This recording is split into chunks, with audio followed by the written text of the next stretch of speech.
నమస్కారం అండి. This is #you. ఎంత నేరస్తులైనా ఏదో ఒక విషయంలో దొరికిపోతారు. అంటే మనం అపరిమితమైన మేధావితనం మనం వాడుతున్నాం అనుకుంటారు కానీ చాలా చిన్న విషయాలు పట్టించుకోవడం మానేస్తారు. సో అదే రీతిలో రూపారెడ్డి మర్డర్ మిస్టరీలో పోలీసులకి ఎలా అంతు చిక్కింది. అసలు మొన్నటిదాకా కుటుంబ సభ్యులు అన్నారు వాళ్ళ హస్బెండ్ని రిమాండ్లోకి తీసుకున్నారు, అతని ల్యాప్టాప్ సెల్ ఫోన్ సోదాలు చేశారు. ఇది కాకుండా 100 మందిని పైగా విచారించారు. కానీ ఈ నలుగురు స్టూడెంట్సే 10th క్లాస్ చదువుతున్న ఈ నలుగురు విద్యార్థులే 2 తాండాల నుంచి వచ్చి ఇక్కడ ప్రిన్సిపల్ రూపారెడ్డిని మర్డర్ చేశారని ఎలా కనుక్కున్నారు. ఇది అందరికీ అర్థం కావాల్సిన విషయం. రూపారెడ్డి పనిచేస్తున్న స్కూల్లో ఆవిడ ప్రిన్సిపల్ అవడంతో ఫీజు కలెక్షన్ డబ్బులంతా ఈవిడ దగ్గరే ఉండేవంట. ఆ రోజు మంగళవారం ఆవిడ కలెక్ట్ అయిన ఫీజు అంతా కలిపి 4 నుంచి 5 లక్షల రూపాయల ఫీజు ఆవిడ బ్యాగ్లో పెట్టుకుని ఇంటికి వచ్చిందంట. ఇంటికి రిలేటివ్స్ ఫ్రెండ్స్ వస్తారని చెప్పి వచ్చారు, కానీ అక్కడ ఎవరు రాలేదు. కనీసం వాళ్ళు వచ్చినా ఆవిడ హత్య జరిగిందని కనీసం ఆ రోజు నిర్ధారించి బయటకు వచ్చేది వార్త. అది జరగలేదు. గంజాయి మొత్తులో ఇక్కడ ఒక యువకుడు బయట రెక్కీ చేస్తా నుంచున్నాడంట. ఇది కాకుండా ముగ్గురు యువకులు ఇంటి లోపల చొరపడి 5 గంటల 45 నిమిషాల కంటే 9 నిమిషాల్లో పనవ చేశారని చెప్తున్నారు. మొన్నటిదాకా 40 నిమిషాలు పట్టింది కత్తిపోట్లు అని చెప్పారు. But let us see police వాళ్ళు ఏం చెప్తే అదే మనం చెప్పాలి ఈరోజు.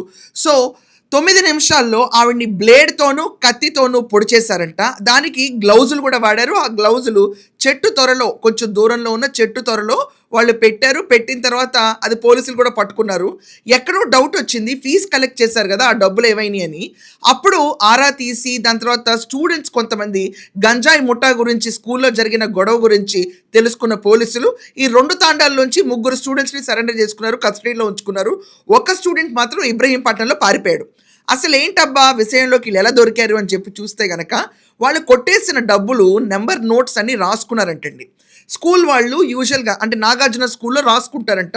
వాళ్ళు ఏదైతే నోట్స్ ఉన్నాయో 500 రూపాయల నోట్లు దానిపైన నెంబర్లన్నీ రాసుకున్నారంట. సో ఆ వాడేటప్పుడు అత్యుత్సాహంతో ఆ డబ్బులు కొట్టేసేటప్పుడు దానిపైన రక్త మరకలు కూడా అంటినాయి. వీళ్ళు ఎంత గ్లౌజులు వేసి చేసినా పట్టుకునేటప్పుడు క్యాష్కి రక్తం అంటుతుంది కదండి. 27 పోట్లు బ్లేడ్తోనూ కత్తితోనూ అతి కిరాతకంగా 10th క్లాస్ స్టూడెంట్స్ పొడిచారంటే గంజాయి మొత్తులో ఉన్న వాళ్ళకి అసలు వాళ్ళు ఏం చేస్తారో అర్థం కాదు. బేసిక్ అంటే ఇంత మర్డర్ చేసేటప్పుడు వాళ్ళు కాషియస్గా కూడా ఉండరు. సో అలాంటి పరిస్థితుల్లో వాళ్ళు రూపారెడ్డిని 27 సార్లు పొడిసి ఆవిడ చేతిలో ఉన్న మొబైల్ ఫోన్ ఏదైతే వీళ్ళు గంజాయి తీసుకుంటున్నప్పుడు ఆవిడ వీడియోస్ కొన్ని ఉన్నాయంట ఫోన్లో, ఆ ఫోన్ కోసం ఎట్ ద సేమ్ టైం అక్కడ డబ్బులు ఆవిడ పర్సులో 4-5 లక్షలు ఉన్నట్టుని అదే చేతులతో పట్టుకుని వెళ్ళిపోయి బయట ఒక రెక్కీ కోసం ఉంచాడు కదండి, అతనికి అప్పచెప్పారంట. అప్పచెప్పి ఎవరి దారిని వాళ్ళు పారిపోయారు. ఈ గంజాయి ముఠాలో బయట వెయిట్ చేసిన స్టూడెంట్ ఆ డబ్బులు తీసుకెళ్ళి బయట ఎక్కడో ఏదో కొనుక్కుందామని చూసినప్పుడు ఏంటి రక్తపు మరకలు అని చెప్పి డౌట్ వచ్చి రూపారెడ్డి మర్డర్ జరిగింది కదా, ఇదే సిచ్యువేషన్ ఏమో అని వాళ్ళు తీసుకెళ్ళిపోయి పోలీసులు సరెండర్ చేస్తే ఎవరిచ్చారు ఏంటనే విషయం పైన సీసీటీవీలో అయితే మొత్తం కథ బయటకు వచ్చింది. సో ఎంత నేరస్తుడైనా ఒక చిన్న క్లూకి దొరకటం ఖాయం.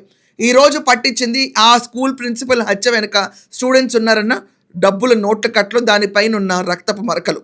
ఇది కాకుండా ఒక క్యాండిడేట్ మాత్రం తప్పించుకుని తిరుగుతున్నాడు. పోలీసుల సోదాలో అతను కూడా దొరికి వీళ్ళకి కఠినమైన శిక్ష పట్టడం ఖాయం.